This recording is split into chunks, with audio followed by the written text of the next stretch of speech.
Hello, I'm Aaron Philbrick, I'm Tyler Vallejo. and the movie we chose for this project is Fight Club.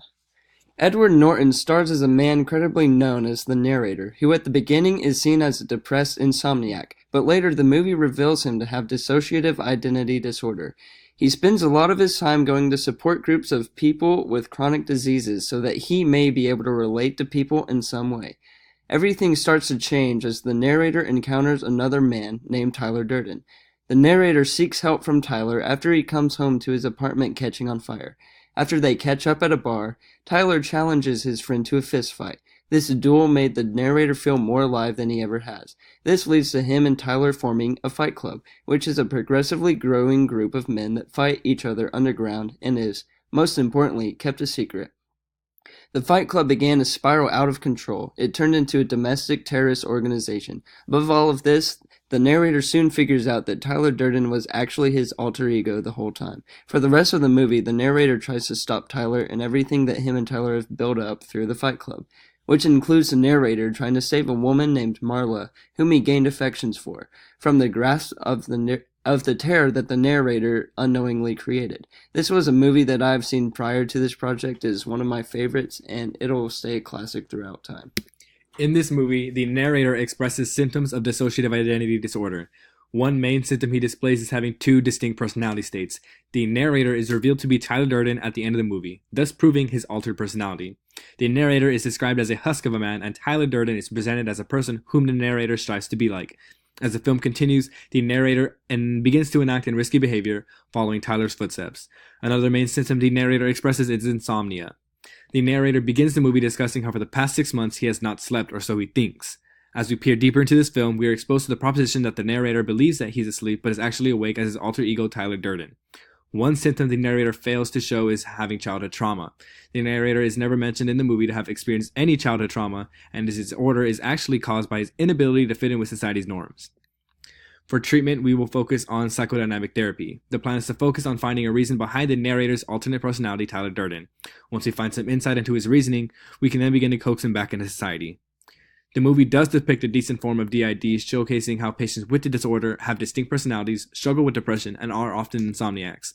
Although Fight Club utilizes DID as an important aspect in its plot development, in some regards it is inaccurately displaying the development of the psychological disorder. Most importantly, the narrator did not, to the extent of the viewer, undergo any form of childhood trauma. Rather, his anxiety and feelings of entrapment were spurred on by the structure of modern society and caused him to dissociate. I don't think that this film was to be of educational value to the public rather than an entertaining movie. Yes, it shows a pretty accurate representation of what could be going on with someone's life that has DID, but it doesn't educate us in a realistic stance. It also does not provide information on how to treat this disorder. Although there are some comical views in this film, it is such a dark film. Everything that happens to the narrator through his dissociative disorder ultimately ends with complete chaos. If the film were to use a lighter touch on the subject, the film would not be the film it is today. One lesson learned from the movie is to have self-respect. If we obsess with trying to fit into every single societal norm, it'll lead to our insanity. And if we are supposed to all be the same, then we'd all just be robots in society. The viewers of this film did not realize that the narrator had a specific disorder until later in the film. The film has a plot twist in one particular scene where Tyler reveals that they are the same person. As the narrator falls asleep, he dissociates into Tyler. The film then shows flashbacks throughout several scenes in the movie where the audience thought it was Tyler performing the actions, but it was actually the narrator the whole time. So when we think the narrator falls asleep, he is actually in another life as Tyler Durden. In our opinion, the movie Fight Club is one for the books. It not only gives us insight into the psychological problems of people with DID, but also carries a very suspenseful and entertaining storyline. The plot never fails to grab your attention, and as the story continues, only draws you in closer.